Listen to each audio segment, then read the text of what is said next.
There's nothing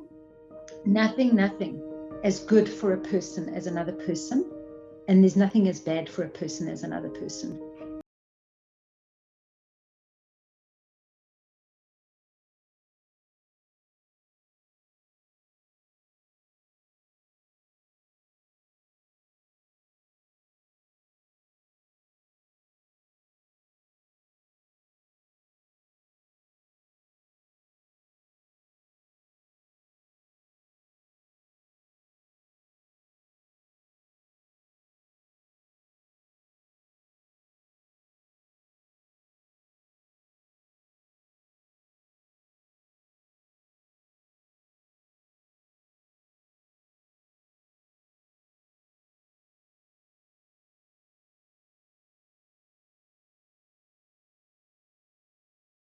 Hello, everyone.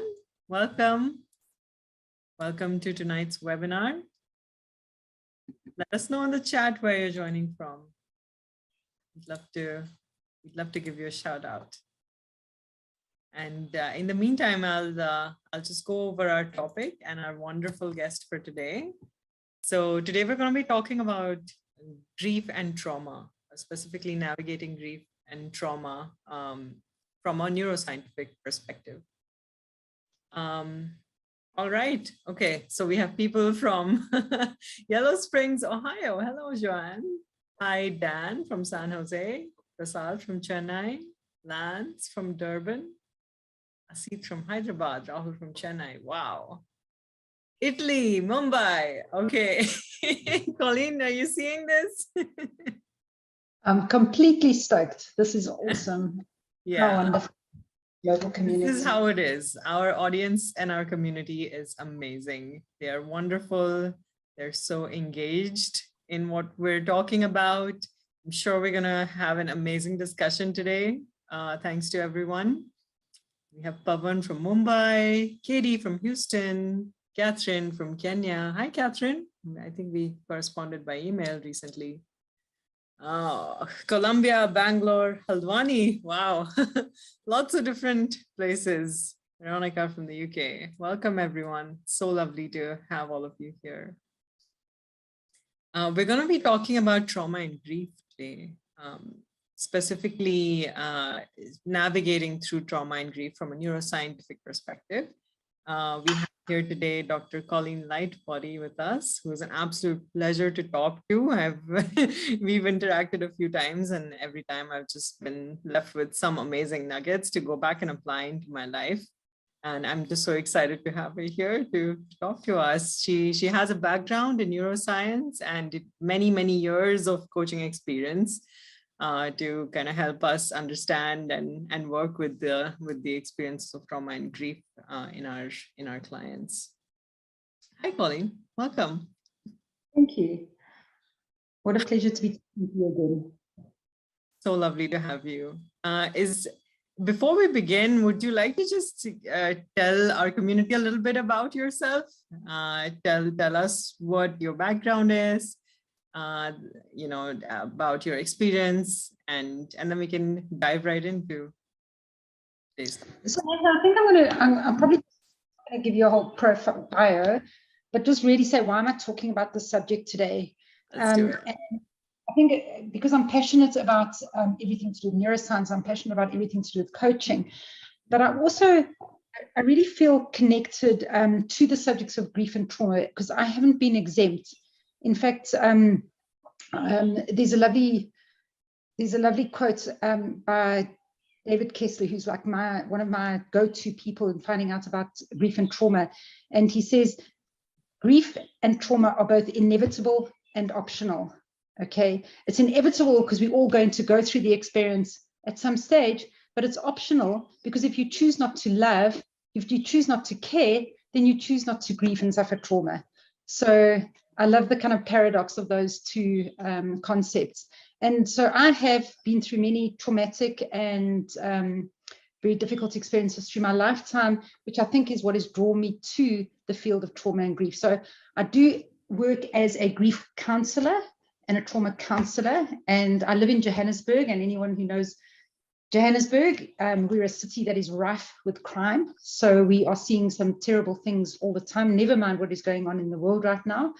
But I also function more as a coach.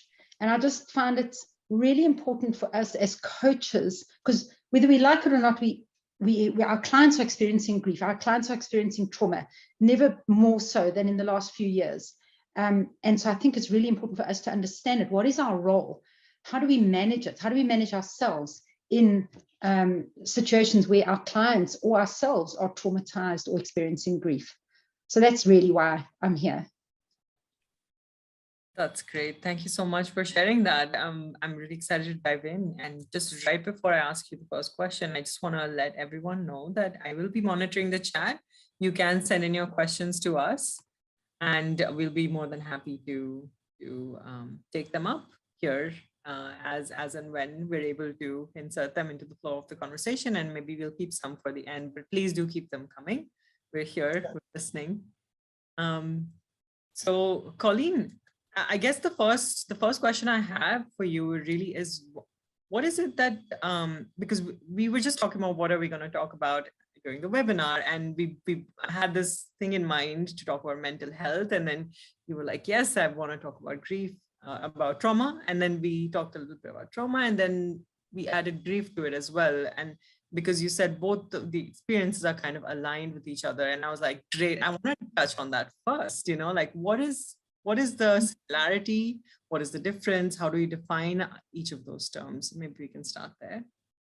Yeah, I think, I say some random things sometimes, Neha. You mustn't always take me too seriously, but I think why I'm coupling the two together is because a traumatic experience is a grief experience, and a grief experience is a traumatic experience. Because if you suffer, if you are held up at gunpoint, for example, okay, we grieve our sense of safety. We grieve that ease that I walked down the road with for the last 6 months. We grieve, we lose so much of what is comfortable, what is certain, what is familiar when we experience a traumatic event. And by the same token, nobody can underestimate the absolute traumatic impact of the experience of grief. And what it does to our bodies, what it does to our minds. I always say broken heart, broken brain. And what it does to us is so powerful. So that's why I think I said we can't uncouple them. They're so linked, and in the experiential perspective, in the psychological perspective, the physiological perspective, we can really almost just talk about them as one aspect together. Okay, so let's dive right into that then, because there's so many threads to kind of follow. Maybe we can start by, and please feel free to direct the flow of the conversation. These are just some ideas that are coming to me, but of course, feel free to, dive right wherever you want to. But I was wondering, how would we identify someone who's going through trauma or grief, and how do we identify it within ourselves? Maybe that's the place to start, like identification of it. Okay, so let me just backpedal, and I missed a word that you said there, but I think you're saying to me, how do we know that either we are experiencing grief or trauma or somebody else is experiencing? Okay, pretty much in your heart and in your gut and in your mind. It's such an all-encompassing experience. And yes, there are degrees of it, but the physiological and the psychological responses maybe reach different levels, but in actual fact, a small grief or a small trauma or a large grief or a large trauma has very similar impact. So what's important for us as coaches is to understand that we are not trauma counselors. We are not therapists. We are not grief counselors. We are not grief therapists. However, you're going to have a client come to you who is having these kinds of experiences. And I think what you're saying right now is one of the most important things. We need to be able to recognize it. So I think it's almost a responsibility for us to understand what is the impact. And when we're coaching, what we're listening for with our clients. We're not listening for the words they're saying. We're listening for their body language. We're listening for their tone of voice. We're listening for the unsaid words. We're listening for emotions. We're listening for our own intuition. we're listening in such a holistic way that, and we need to be aware of any signs or signals that this person is not in an okay space. And then we need to be able to make the decision about how do we navigate it or not with this person, because we are not there to fix trauma, and we need to be very, very clear on that. Unless you have got trauma counseling, grief counseling training, extensive training, it's not your role.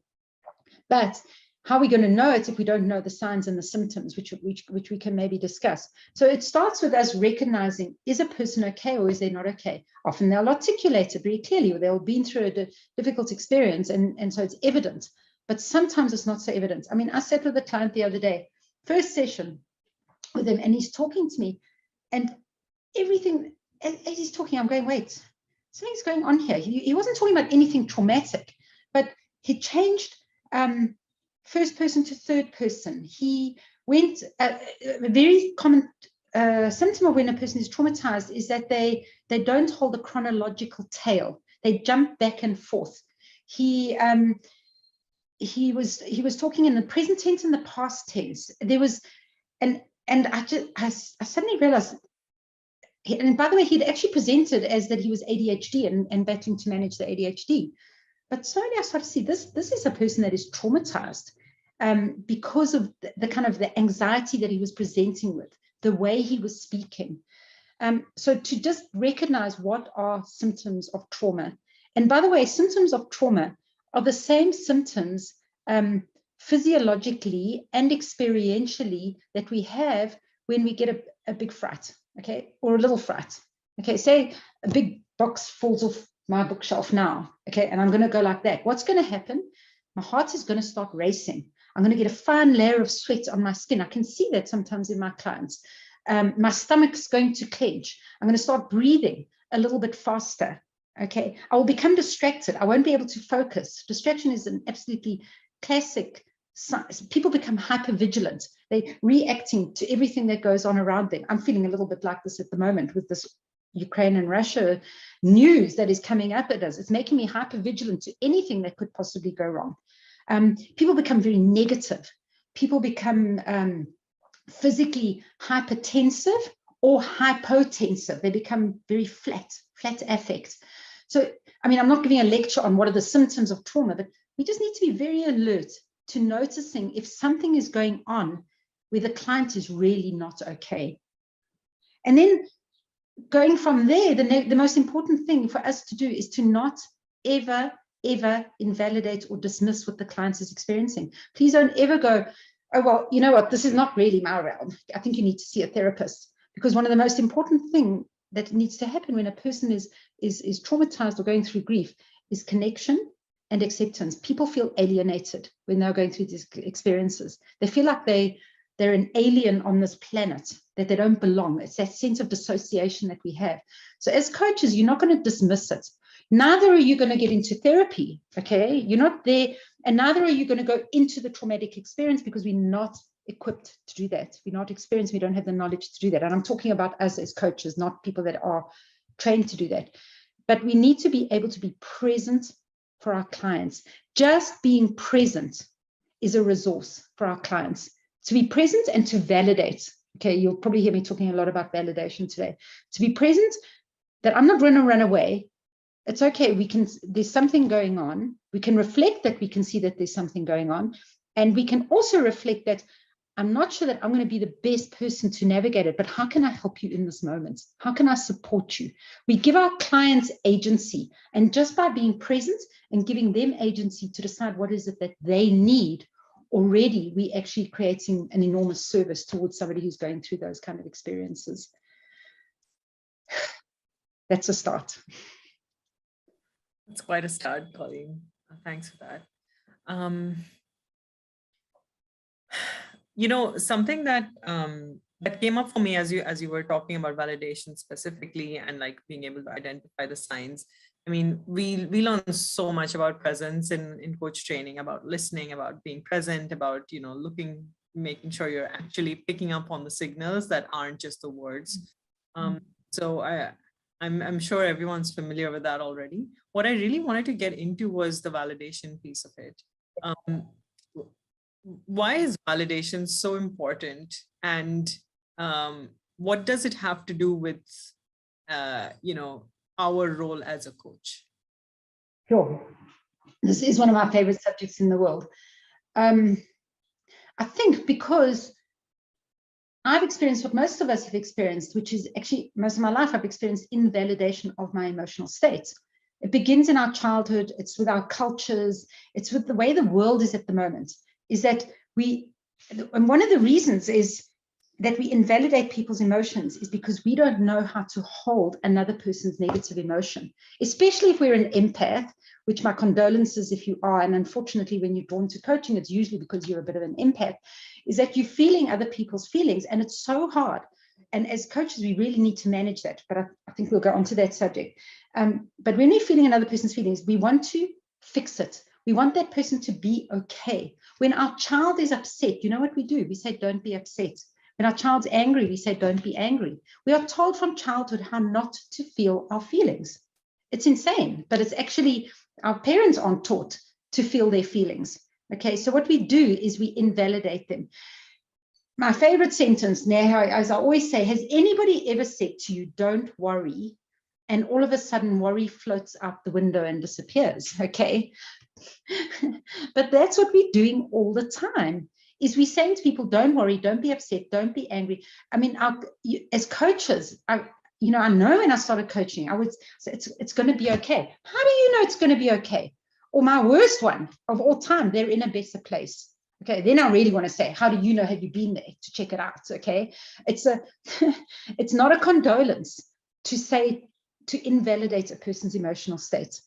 But it takes a lot of courage, and it takes wisdom for us as coaches, as parents, as friends, to actually be able to be present with another person's very strong emotions at times. But that's part of our core competencies in terms of being able to manage our own emotions and navigate strong emotions that are in our clients without becoming enmeshed in them.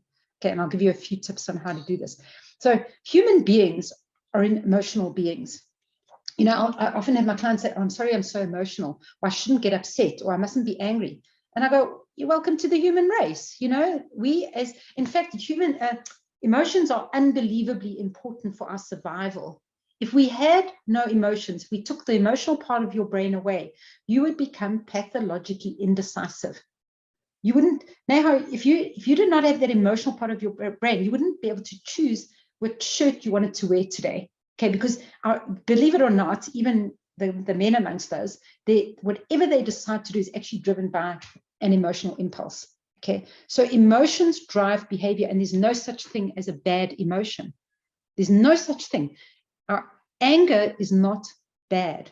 If we didn't get angry about apartheid in South Africa, we would not have changed an unjust system. Okay, so there's no sad. Are they going to write on my gravestone? Sad is not bad. It's just sad.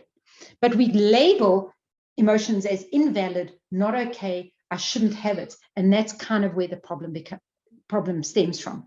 So as coaches, the first space is to be able to be present with that emotion. Okay, remember, the difference between therapy and coaching is a therapist diagnoses and prescribes and guides. Okay, a coach does not diagnose, does not say, I see you are feeling this, or this is why, or anything, but we reflect, we sit present with, and we give agency to our clients to navigate the process.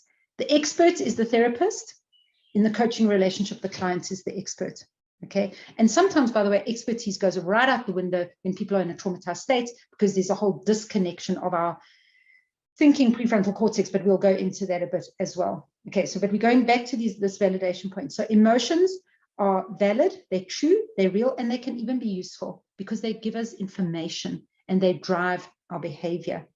Okay, as coaches, what are we doing? We are the facilitators of better thinking for people, right? We're helping them think, and it's your thinking that can shift the emotion into something that is constructive behavior coming out of it, rather than something that is dysfunctional. So yes, you're angry. Yes, you're sad.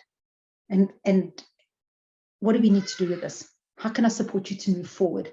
How would you like to manage this? We give them the agency to be able to navigate those emotions, but we start by validating it.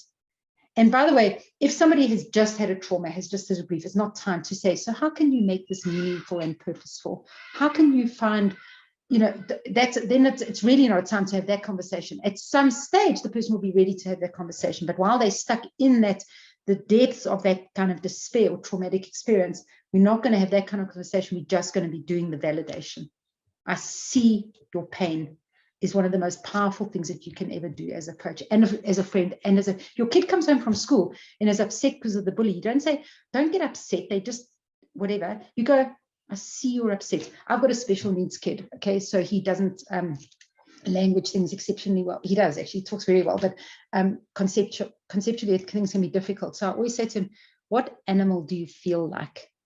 And he'll go, I feel like an elephant. And I'll say, so what does an elephant feel like? He says, all stompy, so use metaphors. Get people, often people just don't have an emotional vocabulary because they've never been allowed to have one. Validation is critical. Yeah, I'm just, it's all kind of clicking into place. Some of the conversations I've had recently, both with others and with myself, where I think, especially with myself, where I'm like, oh, something bad happens, or I experience some loss or something. And I just jump right into like, you know what, Neha, this is fine. You're going to look back. You're going to feel better in the future. Like I start gaslighting myself, into thinking like, let's make meaning out of this. It's going to be good.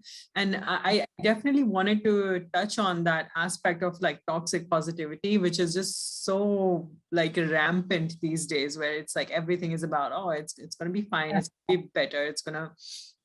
But there's no data to support that. There's no evidence to support that, but you're saying it anyway.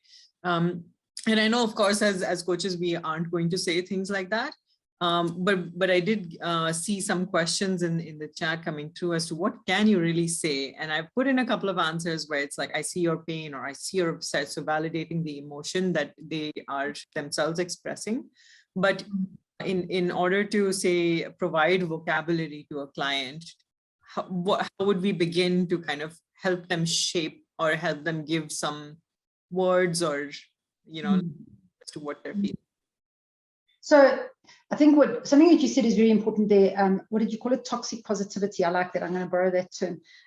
So yeah, optimism. Basically, I'm not a fan of optimism. We don't know what's going to happen tomorrow. Truly, we don't know in the next 10 minutes if a meteor is going to come and strike my house and that's it. Or my phone is going to ring and I'm going to get news that is going to change the whole course of the rest of my life. We don't know that. So I have a philosophy now that I call positive realism. And the positive realism is that anything can happen. Okay. We know that anything can happen. There is no certainty. We don't know what the next 5 minutes is going to bring, but I am positive about the fact that I will be able to navigate it. I am resourceful. I have resilience. And yes, I go through trauma. Yes, I become incapacitated. Yes, I become broken with sadness or whatever it is that I'm experiencing, but that's part of my human condition. It's not bad that I do that. It's okay. So just to be present with what it is that I'm experiencing, that whole Buddhism part of impermanence and acceptance and surrendering to. Just got to be a little bit careful about this, because please don't use those words to your client who's going through a traumatic experience. But truly, now I'm sure, and I'm sure everybody on this call will know, when have you had your greatest learning experiences? What have been your greatest lessons that you've ever had in your life? It hasn't been the time when you're on the beach having a whale of a time, excuse the pun. That's me at the moment. It's when we are suffering that we learn and grow, or we don't, but we have the choice to. Okay, that's the positive realism. We learn and grow in those dark places. Now, again, don't say to your client, this is a time of spiritual wisdom, methinks, or it's an opportunity for you to become resourceful and resilient. Please don't do that, because that's invalidation, okay? But when a client is ready to move forward, then we can speak about this. What is the sacred wisdom that has come from this experience? When you look back at what you've gone through with this experience, what have you learned? What character have you grown in yourself? That is now coaching when a person is ready to move forward. can't remember your question now. It's gone out of my head. You said people were asking for words that we can use. Mm-hmm.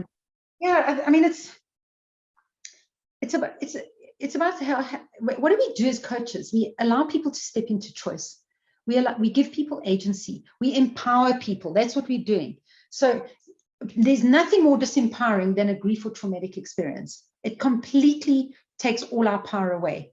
What that person who's in that grief or traumatic experience needs is, and I'm putting inverted commas, a therapeutic holding. Okay, they need the expert. They need compassion. They need care. They need to be looked after. That it's like I always say it's like a broken bone. What do you do when you break your arm? Okay, you don't flap it around and say, fix yourself, broken arm. Why are you feeling broken like this? You put it in a plaster cast. Okay, you hold that plaster cast against your body and you put it in a sling and you wait for it to heal. Okay, so don't be the coach that helps the client flap their arm around. Okay, allow them to find the resources to put their arm in the sling and allow it to heal. And guess what, Neha? The most amazing thing happens. That broken bone heals stronger than it was before it was broken, if it's cared for properly. Okay, so there's care, there's compassion, there's nurturing, there's the time to just allow people to be in the experience. And then our role as a coach, if the client wishes to, is to find some kind of meaning and purpose and navigate their way into a new identity. Because that's another thing with trauma and grief. It completely shifts our identity. Who am I in the world now that I don't have a husband, or now that I don't have that job? Because remember, grief and trauma, it's not necessarily death. It can be bereavement. It can be the loss of a pet. It can be infertility. It can be infidelity. All of these things can create that traumatic experience. And remember always, if you want to know, is this a coachable situation? Is this person ready for coaching? You ask them. You say, do you want to help think this through to find some kind of purpose and way forward? Or do you just need care and just to be where you are right now? You ask them. People are wise. They know what they need. That is so wise, Colleen. Just asking the question. That was going to be my next question. How do we identify when they're ready to, start creating meaning out of it or start to heal from it, as opposed to, just needing that kind of emotional triage in the moment.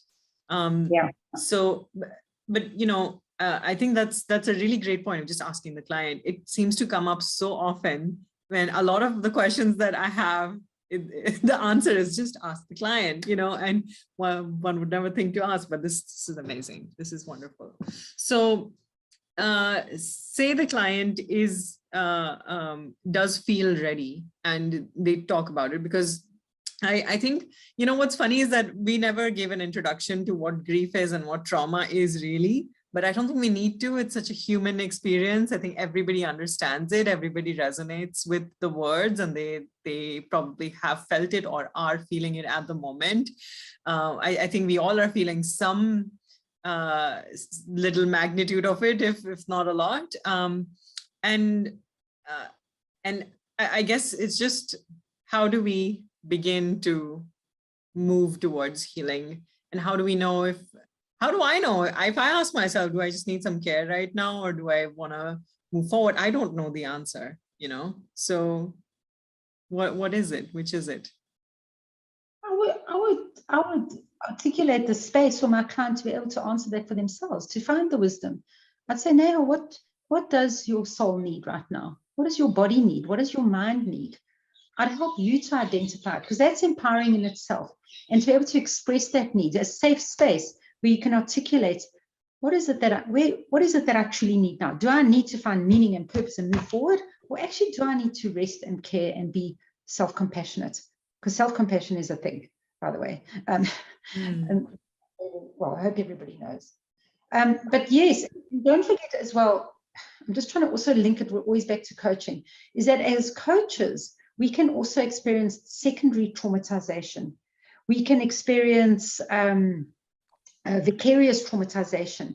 We can experience that countertransference, that we can experience burnout, compassion fatigue, toxic empathy. All of these kind of things can also be something that then occurs with us, because we're human beings, because we are mostly, I think, as coaches, we are empaths.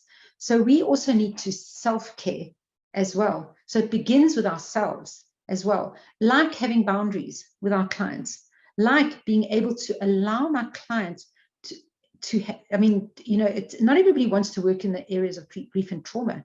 It can be unbelievably difficult. But I know when I'm sitting with somebody who is in the depth of despair and the depths of grief, I know that it's not my role to rescue them. It's their life journey. It's their experience. It doesn't make it good or bad or right or wrong. It just is. And so therefore, I'm not taking it on and experiencing their pain for them, because that would be disrespectful. Neither am I swooping in with my great superhero cape to say, don't worry, I'll look after you and fix all of this, because it's their experience and their life path, their karma, their whatever it is that you want to call it.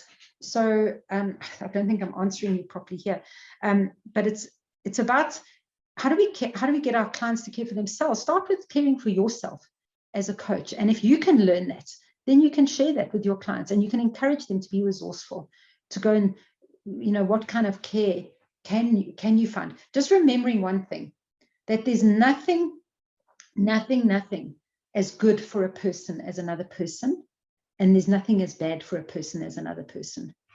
Our social wiring is so primal for connection that it can be the most healing and beautiful space to be in a healthy, connected relationship, whether it's with a loved one, whether it's with a coach, whatever it is, and it can be the most destructive place to be in an unhealthy connection or destructive connection. And like you used the word gaslighting yourself earlier, sometimes we are that destructive person for ourselves. So it begins with self-compassion, self-care.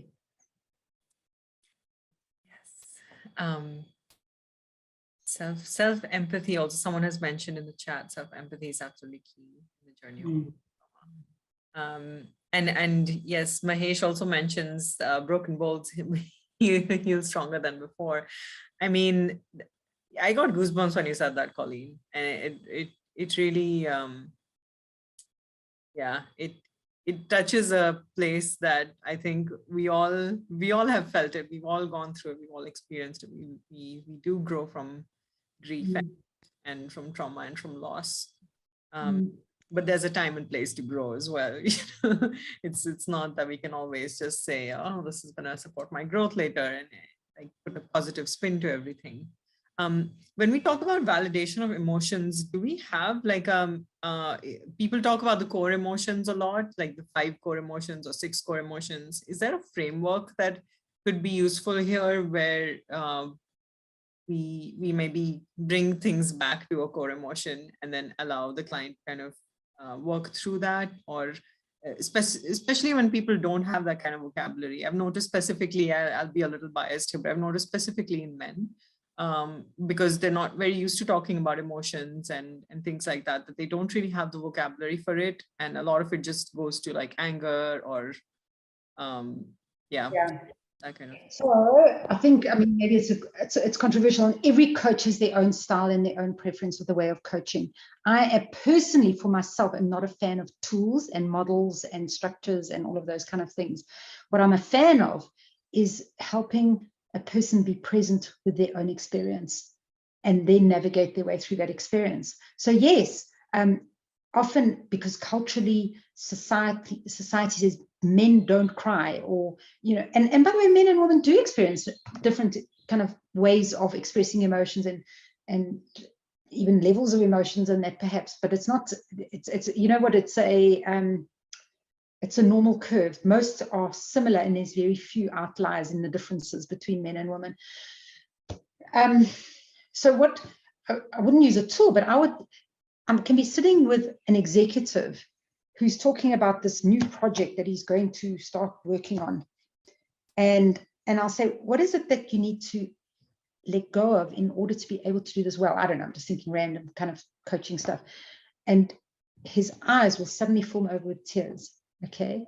And he'll go, well, I need to come up with a plan and be strategic. And I'll say to him, I just noticed that you suddenly your eyes were moist. What's that about?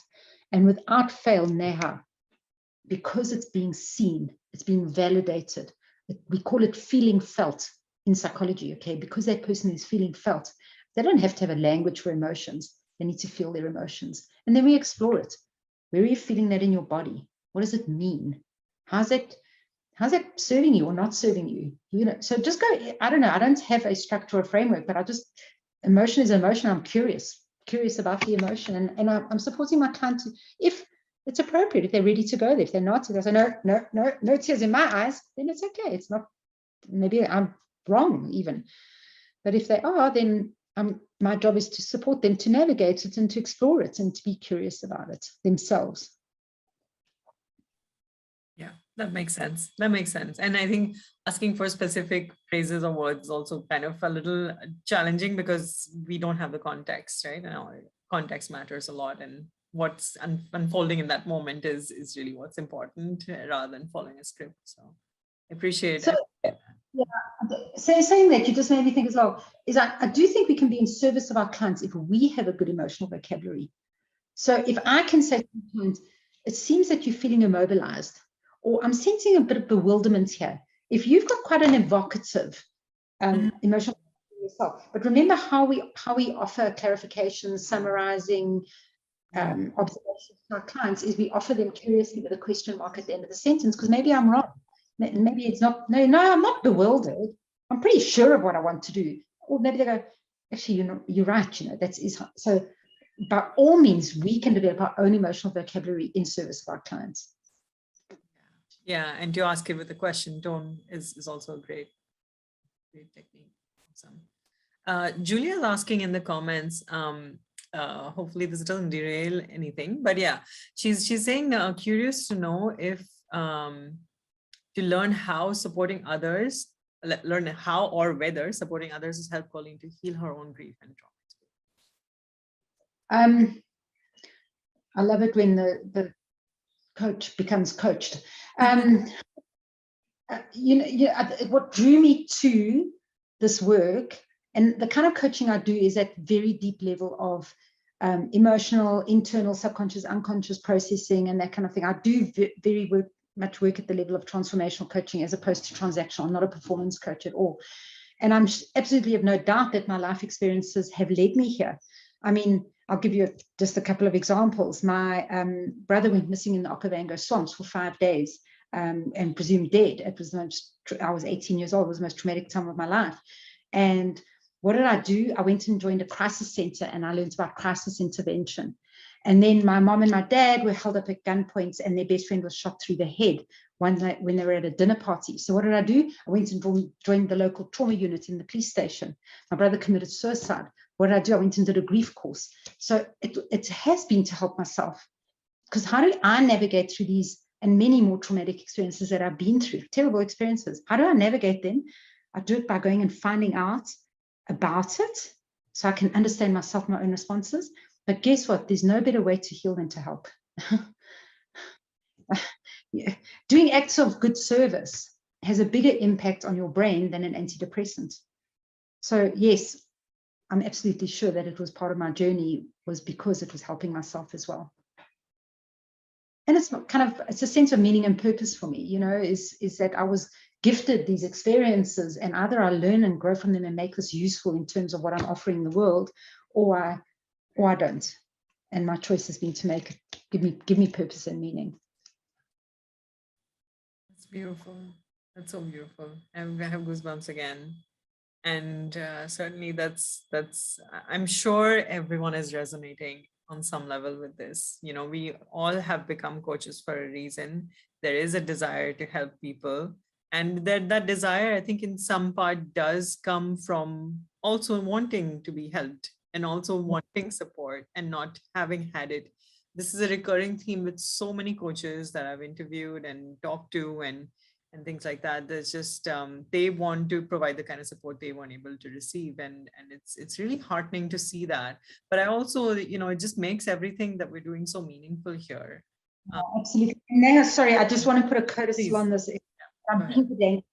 I really am being pedantic here, but I'm trying to remove the word help and replace it with empower. Because I'm not, as somebody commented, the hero that's coming in to swoop and be amazing. Okay. But I am there to be the anchor and to create the sacred space for somebody to navigate their own journey through whatever it is that they're experiencing. That's the learning though, right, Colleen? I think for me, especially going through coach training and even coaching people prior to joining Coacharya and things like that, there was a point I entered into it thinking, I'm going to help people. And I did use the word help, and I did feel the word help. I wanted to be a hero for others. And someone in the comments has also written, that they did feel a pull to be a hero. But you do realize at some point that you're not really helping anyone. We talked about this in the webinar on evoking awareness, that we're not really helping anyone. When you someone, when you just give them the answer, you also take away their own agency to make decisions, their own way of coming to the answer, and then getting the pride and the self-esteem and the growth that happens through that process of coming to your own answer. So that is the learning, I think, that certainly I've gone through recently. And I'm glad you made the distinction. I really feel like sharing this quote right now, which has been kind of circulating in my head. It's like it just keeps coming up again and again. So it's a Carl Rogers quote. He says, "In my early professional years, I was asking the question, how can I treat, cure, or change this person? Now I would phrase the question in this way: how can I provide a relationship which this person may use for his own personal growth?" Sure, that's beautiful. Right? I have been geeking out on Carl Rogers lately. Yeah, it's been coming up again and again. So I really appreciate you making that distinction about helping people. And I think it's important to air that out as well, and not just say we're not helping people, we're empowering them. Yes, that's true. But it's a learning that we all come to. It's a wall that we all hit, that, I thought I was going to go and rescue people and save people, but really we're just responsible for saving ourselves, and then just holding a space for others. Mm-hmm. Great. So, you did mention briefly in places about the neuroscience behind trauma and grief. I'd love for us to touch a bit on that. Is there a place where you would like to begin, or do you want me to ask you something more specific? No, I can kind of, but I think so what I want to emphasize is that it's not a neurological process, it's not a psychological process, it's not a physiological process. Our nervous system, our sympathetic nervous system, autonomic nervous system, parasympathetic nervous system is our whole being. So I don't see your brain as your brain in your skull. I see your brain as the entire system, physically, mentally, emotionally, psychologically, neurologically. So what we have to understand is the impact that a fright, a shock, a trauma has on our both our brains and our bodies and our minds. Okay, so what happens in that moment? We all know the term amygdala hijack. Okay, it's a little bit overused, but essentially you've got this century in your brain that is deciding about how do I process information. As I'm sitting here right now, everything is cool. I'm happy, I'm able to focus, I'm able to pay attention, I'm feeling calm. All my cognitive resources are, actually not really because I'm tired, but most of my cognitive resources are present. Okay, if all of a sudden, Neha, a brick had to come flying through that window, instantaneously what is going to happen is my amygdala is going to say, wait, it's not a time to be, hey, what's happening here? It's a time to be ready for myself for action. And I'm obviously simplifying an incredibly complex biological process, but essentially what your amygdala does is it sends a little message down your spinal cord to your adrenal glands to pump out adrenaline into your system. What does the adrenaline do? It makes your heart beat faster so that I can fight off that guy who's coming through the window. It makes me breathe rapid and shallow so that my muscles can be strong enough that I can run as fast as I can. This whole physiological response is instantaneous in order for me to survive. Okay, everybody knows the fight, flight, freeze response. Okay, that is the response to any trauma. Whenever I say to somebody, what did you do? Because as a trauma counselor, what we do in counseling is we talk through the event. We help people navigate it Because in that moment, when you are reacting, okay, to a traumatic event, a terrible phone call, whatever it is, in that moment, your thinking, rational, reasoning brain goes offline. I don't want to be going, brick through the window. I wonder what my response should be, because I would be in trouble. So I want to respond instantaneously. So my thinking, rational, decision-making brain goes offline, and I respond, by the way, in the best way for my survival. I've counseled thousands of victims of violent crime in this country, and people always go, I don't know why I did that, but it turns out it was the best thing for my survival. Whether it's, I've had big bodybuilders freeze because there's a gun to their head. I've had little old ladies fight off attackers because they were going to put her in the boots of the car, and she knew that that would be it. Okay, and she successfully fought them off. So we'll always do the fight, flight, freeze. Obviously, it's more complicated than that. Instantaneously, without rational reasoning thinking. Whenever somebody says to me, I thought it through, unless you have been trained in the particular art of self-defense, warfare, whatever it is, dealing with snakes slithering across the grass, unless you've been trained to, you don't think, you react and you respond. Okay, you'll always do the best thing for your own survival, by the way, except in one circumstance, and that is if your loved one is present. If the brick comes through the window and we are all sitting in a conference center, I'm going to get the hell out of there and look after myself. If the brick comes through the window and my son is here, I'm going to look after my son first. Okay, I can give you all the biology behind that, but that's so instantaneously I have this physiological response when I get bad news. And what it is, it's my brain is not really designed to think. My brain is designed to help me survive. So instantaneously, I will do the best thing in order to survive. But in order for that to happen, what occurs is this, okay, first of all, this powering out of adrenaline. It raises my blood pressure so that my heart beats faster. It, the endocrine system, the immune system, the autonomic nervous system, every part of us readies itself to respond to the danger, because my primary goal is to survive. Okay, your immune system drops. It's quite an interesting thing. So people who are stressed, people who've been stressed through COVID and that kind of thing, they get sicker, because I don't need to be fighting off the flu while I'm running away from the attacker. Okay, so your immune system actually drops. It's a very, very interesting process, and it's fantastic for survival. But when we're facing, I call them saber-toothed tigers, day after day after day, like we have been for the last 2 years, our physiological system cannot handle it. Not only that, but what happens, the blood pressure being raised, the immune system being dropped, the cortisol levels, because cortisol is being pumped out as adrenaline is being pumped out. And what is cortisol? Your stress neurochemical.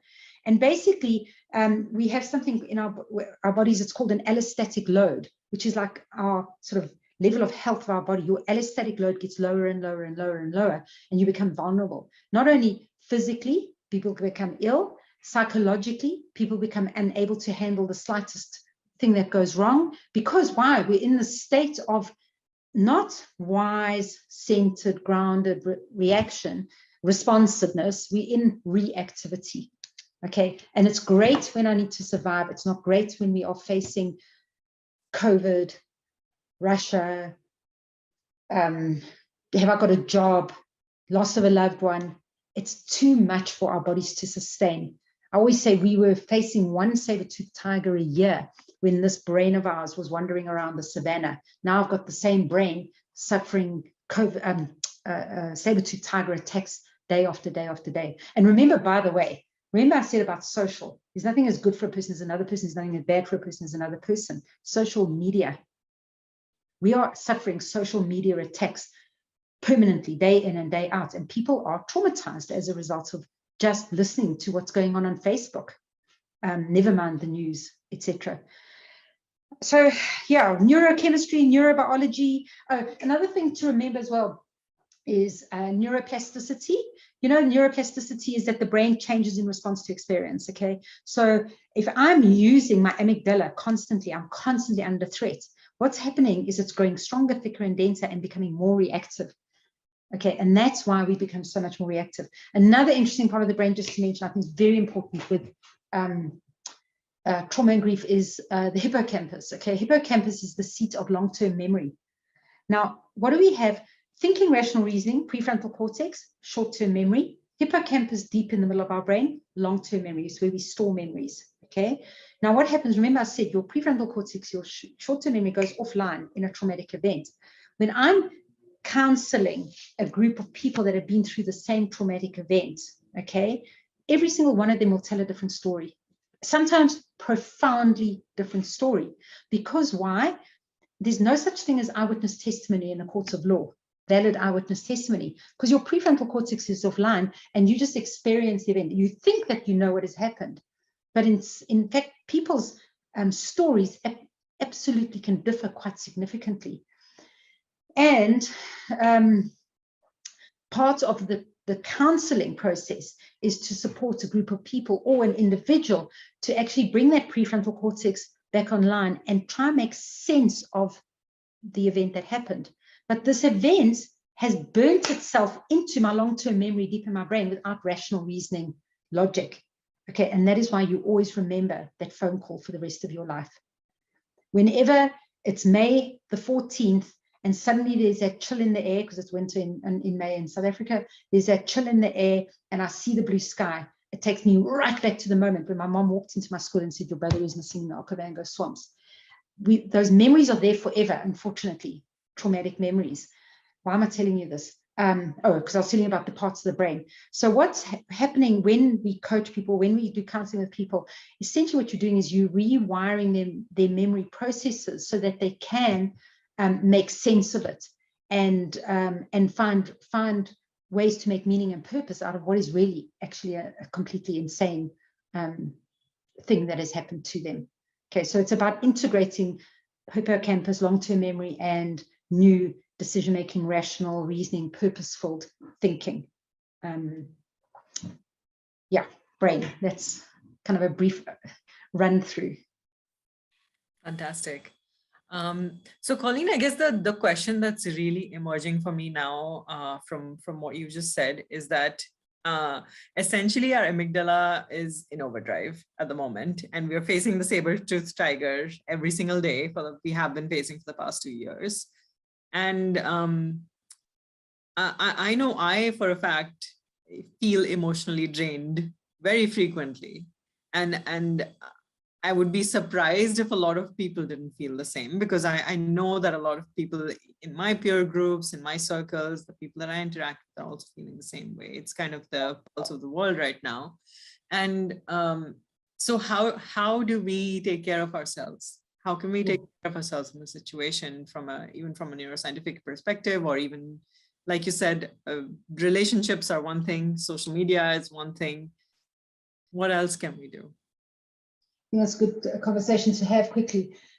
So what are so as a trauma counselor, okay, we are obviously, what we're doing is we're holding the person in the space that they are. We're not trying to work them out of it. Okay, how do you hold a person, put the arm in plaster, put the sling on the arm? We do things that whatever is practical in order to support that person. Definitely relationships come first. What is their societal conditions that can support them, or where can it not support them, and be conscious of that. What kind of relationships can we support them to be resourceful about eliciting, okay, because that's obviously really important. From a physical perspective, really important for people to flush out the toxicity of the adrenaline and the cortisol. So if people you can walk, do breathing exercises, get as much oxygen and blood flow going to try and flush out. Exercise, obviously, sometimes if people are really traumatized, the last thing they want to do is go out. But if they can find some kind of way to kind of flush out the system, literally putting cotton wool around yourself, whether that is a hot bath and a candle and beautiful music, whether that is, I don't know, going through beautiful memories and photographs that make you feel good about yourself. Just helping people find their own inner resilience from a physical perspective as well as an emotional perspective, to whatever extent. That is really what we're trying to do. People often, sleep is really affected after trauma, and sometimes what we'll do is we'll prescribe sleeping medication. I'm not a great fan of it, obviously, but if you need to be held in that circumstance, take whatever it is that's going to help you. Homeopathic, medication, therapy, anything that can just support you and care for you. That's what your whole purpose is. In terms of ourselves and navigating through it, if you know, I think finding a sense of purpose and meaning really is validation, okay, self-validation, and hopefully finding a supportive system that can also validate how we're feeling, no matter what we're feeling. Here's the thing, not working, it's a friend of mine, her husband was shot a few weeks ago in a road rage incident, just horrific. And I learned this from David Kessler, who I just love and adore. And he says, don't ask the person how they are. Like, you want, how the hell do you think I am? You know, like, really. He says, how are you today? And that's what I've been doing to her every day. I send him, how is today? How are you at this moment? Because I don't know what, sorry, I just randomly went there. But it's about caring and being cared for, but not invalidated, okay? Oh, then I said purpose and meaning. The other thing is to help that person find, whether it's not, you can't find, there's no meaning behind the fact that my child died. Do you know what I mean? How the hell do I find meaning in there? But meaningful moments, okay? Like having a little place in my home where I have a candle that burns all the time. Or we lost my husband's best friend to COVID early last year, and we're cyclists, and in our cycling community we do this ride in the cradle of humankind every Saturday, and we've got this tree, and we put a shirt up there, and we put flowers there, and we had a day. We weren't allowed to mix at that time, it was still isolation in it, but we had this tree, and now every Saturday we go past that tree and everybody salutes Ed, you know, and that's Ed's tree. It's a moment of meaning, a moment of purpose. Finding our own sort of why am I on this earth? What is that about? Can be an incredibly resourceful place to navigate difficult experiences. Finding that sense of, you know, what does this mean to me, and who is this making me? Who do I need to become out of this experience? Can also be quite a resourceful place. Not always when a person is in the depth of grief or trauma, but sort of to navigate through it afterwards. That's a few ideas. Those are great ideas. So what I heard, breathing, you know, yes. Breathing, exercising or some kind of physical activity to even stimulate that a little bit more. Going through old photos, going through good memories, positive memories, or things that make you feel good and safe and cared for and loved, perhaps. And finding meaning and purpose. I think what I also heard in there, maybe I'm making this up, but rituals, some kind of ritual that can help with the processing of whatever has happened, whatever has taken place. Maybe even a ritual. Some religions and belief systems have beautiful rituals. I mean, Jewish people sit Shiva and wear black, and having a funeral or a memorial service, and this was what was so taken away from people during COVID. You know, people weren't allowed to gather, and it's been very traumatic to not actually have that moment of being able to eulogize the person that you loved. But definitely, you know, in the African cultures, in Africa, they grieve and they wail and they support each other and they care for each other. Those kind of rituals that they engage in are incredibly supportive to help that person navigate through. Unfortunately, many Western, you know what, I know my friend whose husband was shot now, everyone's left her, everyone's gone, you know. We haven't taught to be able to have these kind of rituals, that it's okay to grieve, it's okay to be together, it's okay to let that person rest while they heal. But the world just says, no, get on with it, you know, sort yourself out. No, we need to allow people to be present with where they are at, whatever their process is. Yeah, and I think, you know, with things like death, still we have rituals around it, but there are things like loss of a job or, you know, divorce, things like that, where we don't have rituals around how do we process those traumas, how do we process those events, which are also incredibly significant life events and can feel on par with that kind of loss as well. So I'm doing a coaching thing at the moment with a company where out of 600 employees, 200 are being let go, are being retrenched. But luckily, they are bringing in, they're relying me. And you know what? I've spoken to them about grief and trauma, grief and trauma and compassion.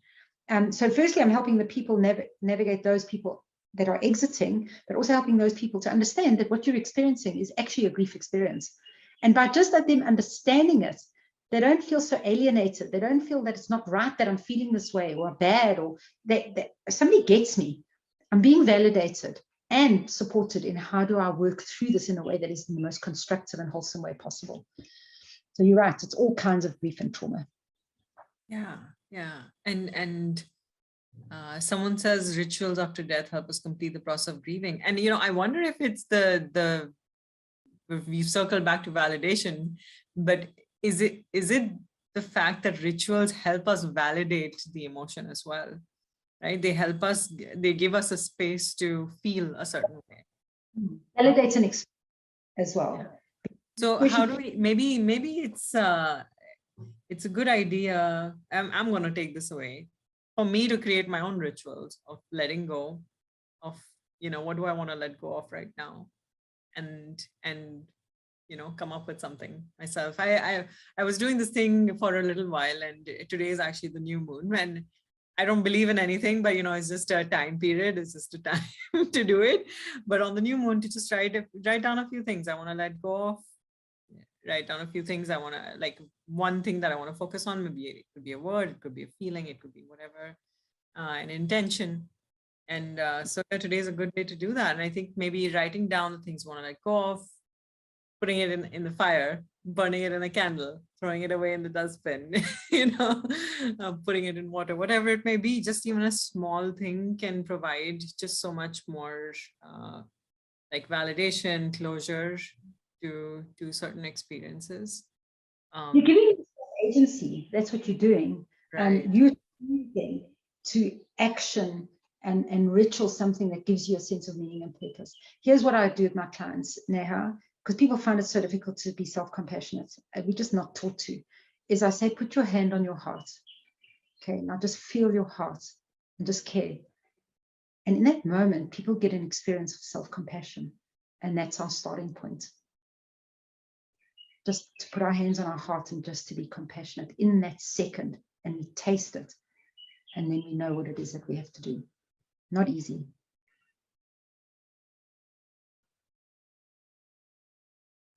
It's amazing to me how it's not easy, but you can experience it in a moment. In a moment, you can go there and you can feel it. And in a moment, you may also come back. But just the fact that our brain is able to take us there, our minds, our souls, spirits, whatever you want to call it, we're able to take ourselves there, even just for a second, by doing that. I hope all of you watching have tried this too. If not, please, I invite you to do so. Just put your hand on your heart and just feel self-compassion.